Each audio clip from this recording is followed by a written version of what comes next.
Ose Shamaim Vaaretz. C'est une Gemara dans la Masechet Eruvin qui dit la chose suivante. Allez, bataillon, je dois y aller beaucoup plus rapidement aujourd'hui. לאחר פטירת רבותיהם, שמאי והלל התגלו מחלוקות רבות בהלכה בין התלמידים. Vous connaissez un petit peu, bien évidemment, la disputation entre les deux écoles, qui était l'école de Shamaï et l'école de Hillel. Malheureusement, en fait, ces disputes étaient déjà de leur vivant. Ils avaient l'habitude de dire la halakha elle est comme ci, la halakha elle est comme ça. Là où ça a empiré véritablement, bien sûr, là où ça a empiré, c'est que ces Shamaïri, qui proviennent d'ailleurs du mot Shamaï, ont continué. Allez, s'il vous plaît. Ont continué de plus belle après leur disparition. Et dit la halakha la chose suivante. תופעת המחלוקות בהלכה היא תוצאה של רדיפת הגויים את עמנו אשר הביאה לצמצום בתי המדרשות, להפרדה כפויה בין קהילות תלמידי חכמים, לפיכך מאילוץ המציאות. נוצרו מחלוקות שונות אשר לפני כן היו מוכרעות על ידי הסנהדרין הגדולה שישבה בלשכת הגזית של בית המקדש. En fait, les sages disent que ככלל תופעת המחלוקת בהלכה היא תוצאה של au-delà de la dispute halachique que peut créer une disputation entre deux sages, au-delà de cette dispute-là, ça crée aussi malheureusement quoi? Eh bien, Eviel et Tzimtzum Bata Midrashot. Ça a amené le rétrécissement des personnes dans les oratoires de Torah. Ça a ramené aussi eh bien, une sorte d'afrada, de séparation entre les communautés des sages. Et c'est pour cela, Me'ilut Sametziut Notsu Machloket Shenot, et donc encore d'autres machloket, encore d'autres machloket.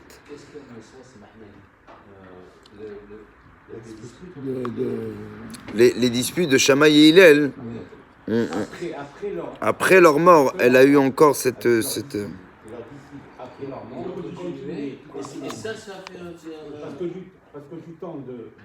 Avant Shamaï et Hillel, si tu veux, ils avaient, c'était une sorte de fief quelque part. Après Shamaï et Hillel, ça a créé deux écoles. Ces deux écoles-là, voilà, mais après ces deux écoles-là, c'est ramené encore deux autres écoles, et ainsi de suite, ainsi de suite. Ça fait que on a commencé à se disperser. Voilà, à se disperser et à se disputer. Et c'est ce qui a ramené malheureusement la communauté à devoir subir après les affres de la diaspora, à travers la... Tiens, tu as besoin de quoi? Donne-moi ça, c'est pas grave, donne-moi ça.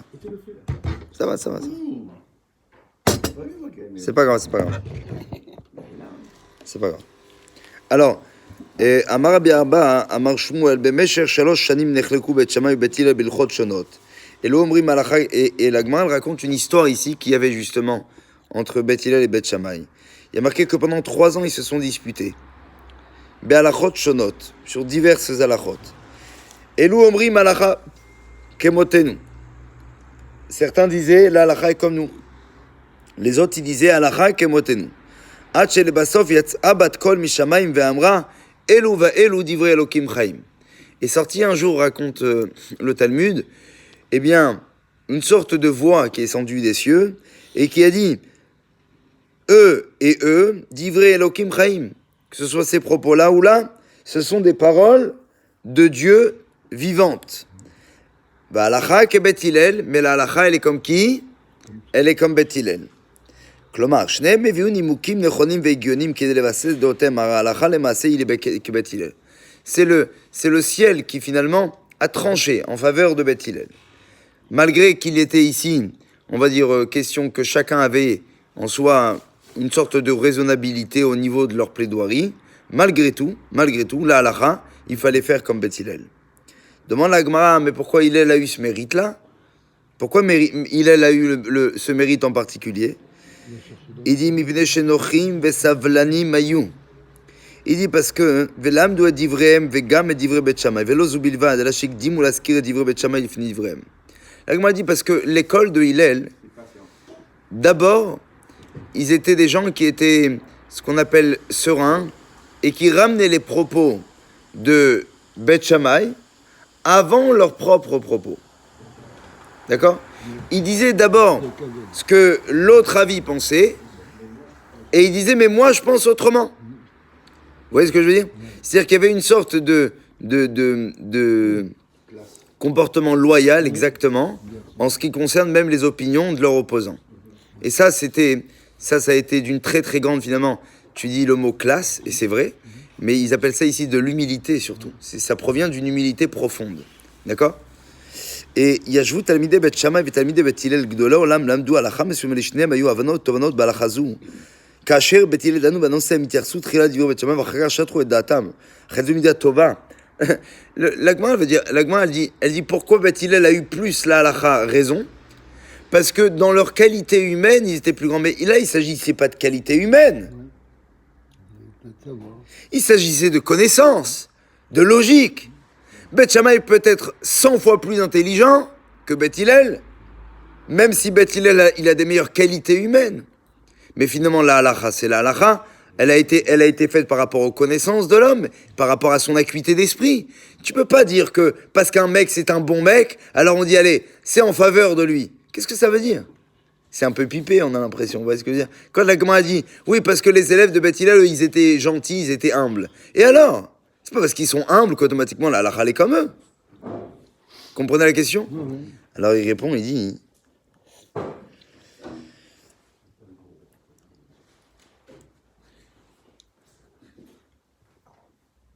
יש כאלה שרק פעם אחת בחיים היא מתעוררת בקרבם ומיד הם מרדימים אותם עד שהם נרדמים לנצח. יש כאלה שואלים את עצמם שאלה זו באופן תדיר יותר ואינם בטוחים שהם יודעים את התשובה. Il dit, il y a une question qu'on peut se demander. Tu vois, תשובה לשאלה שאנשים רבים, il y a beaucoup de gens qui se posent une question, laquelle? איך אדע שאני הולך בדרך הנכונה? Admettons, vous pensez quelque chose. Voilà ce qu'on parlait juste avant le cours. Tu penses une chose. Maintenant, comment tu peux savoir si véritablement c'est toi qui as raison? Tu penses une chose, ok? Moi, j'en pense une autre. Maintenant, comment toi, tu peux arriver à véritablement être sûr et certain que ta prise de position aujourd'hui, c'est celle-ci et pas une autre?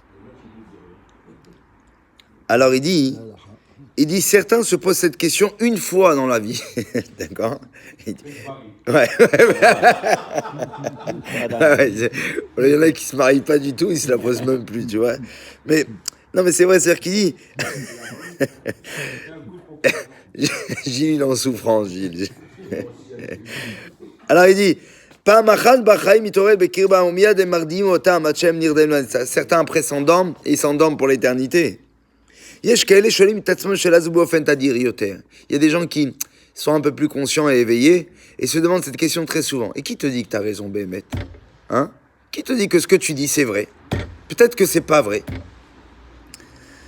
Ça, c'était la réponse d'Éric Zemmour quand on lui avait demandé d'où vous savez que vous avez raison. Il disait parce que je me remets souvent en question. Bon. Je peux dire que c'est une référence pour autant. כמו תמיד היא נמצאת בתורה הקדושה ובדברי חז"ל הקדושים, כל אדם אוהב את עצמו, אין צורך להתבייש בכך. זה בסדר גמור, צריך רק להכיר בכך, כדי להכיר, לדעת כיצד לפעול. אחת ההלכות שהיא תוצאת ממציאות זו, היא הוראת התורה שאסור לדיין לשמוע דברי צד אחד בלא נוחות הצד האחר. מה סיבת הדבר? כעבור חצי שעה יבוא הצד השני וישתיר טענותיו. Il dit, d'où on sait qu'on n'a pas le droit en plus de pencher plus d'un côté qu'un autre. Regardez le juge, le dayan, il n'a pas le droit d'écouter, normalement. Je dis comme ça, normalement, le dayan n'a pas le droit d'écouter une partie avant une autre. D'accord? Parce qu'après l'autre, il va devoir quoi? Se défendre contre la première partie. Vous allez me dire, oui, mais il y en a bien un des deux qui doit commencer à parler. Oui, mais en présence de l'autre. Exactement. Et dit l'Agma, pourquoi? Il dit parce que, en général, la première information que tu vas avoir, c'est celle que tu vas intégrer, que tu vas enregistrer. Et ensuite, seulement, uniquement, ok, l'autre personne, il aura beau te dire des choses très vraies, très raisonnables, malgré tout, ça ne pourra jamais défier la première écoute que tu as eue, en général. Et c'est pour ça qu'il dit, le Maïmonide, quand une personne a déjà entendu une chose, va lui faire changer après le discours quand une autre personne veut te le ramener. C'est pour ça que le Lachon Hara, c'est terrible. C'est pour ça que la médisance, c'est terrible. Parfois, tu peux entendre quelque chose, et tu entends ça, et tu te dis, mais c'est terrible, tu entends une chose, et après, il y a l'autre personne qui vient et qui te raconte l'affaire, mais mais d'une autre facette, totalement. Avec la première idée. Tout, comme le titre des journaux, tout ce que tu veux. Et après, le problème, c'est quoi? C'est que tu ne peux pas te détacher de la première écoute que tu as entendue. C'est très dur, exactement. Alors, il dit, donc il dit pourquoi? Parce que celui qui a entendu la première version, il doit s'imaginer que peut-être il a eu tort d'écouter la première fois. Et ça, c'est très dur de le faire. Alors il finit, il dit, Atan Arzan le Bet Midrash. Il dit, venez maintenant, revenons au Bet Midrash de Bet Shammai Bet Hillel. Mi shenoev lomar svara orayon shechashav alav. Aval Bet Hillel, mi noev lomar svara orayon shechashav alav. Qui n'aime pas dire ce qu'il pense? Aval Bet Hillel chatrou bechol modam al garin haemet. Mitor sheyadu son nafshize. שדבר אדם אומר, קשה לו לחזור ממנו, העדיפו בית הלל לומר תחילה את סברות בית שמאי כדי שיוכלו להשתכנע מדבריהם ביתר קלות. בית הלל חתרו לאמת באופן יוצא מן הכלל, ולפיכך נקבעה הלכה כמותם. Il y a eu ce qu'on appelle une part de sincérité de la part des élèves de Hillel, qui était d'abord, on dit ce que notre opposant pense. Vous avez entendu? Ça a l'air beau, ça a l'air bien, ça a l'air vrai? Alors maintenant, je vous ramène nos propos. C'est-à-dire que maintenant, ils devaient se dépatouiller, eux, à changer l'avis des autres. Et de leur dire, désormais, est-ce que vous pensez que c'est vrai si on pense autrement? C'était ça leur force. Comment un homme sait s'il est dans le bon chemin ou pas dans sa vie? Il dit, s'il est amené à être humble, c'est pour ça que je vous l'ai déjà dit souvent, quelqu'un qui dit dans sa vie, je sais, je connais, je suis.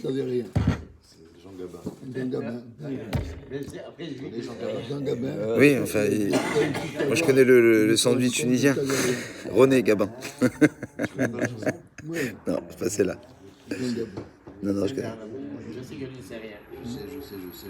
Sa vie dit je sais, à la fin je sais que je sais rien. Voilà, exactement. Bon, moi j'ai une autre référence. C'était Rabbi Shimon Bar Yochai. Rabbi Shimon Bar Yochai, il disait à ses élèves, il dit on doit étudier une vie tout entière pour apprendre à savoir. Il dit mais savoir quoi? À savoir qu'on ne peut rien savoir. Le jour où tu comprends que tu ne peux pas comprendre, c'est que vraiment que tu as... מעולם לא אמר איש שדרך היהדות קלח, מעולם לא היה איש שלא הודה בכך שהיא הדרך המאושרת ביותר. Et ça c'est très joli ce qu'il dit. Il dit personne n'a jamais dit que le judaïsme en soi était quelque chose une prise simple. Ach מעולם לא היה איש. Mais par contre, jamais, personne ne reconnaîtra l'inverse. Chez Iaderech, que c'est un chemin effectivement qui amène une personne à une véritable, une sorte de finesse d'esprit quelque part. Et donc c'est un petit peu là où les sages voulaient en arriver. C'est que quand Beth Hillel finalement mettait leurs idées. Et c'est pour ça qu'aussi, quand on fait le juif, il doit être toujours muni de deux axiomes.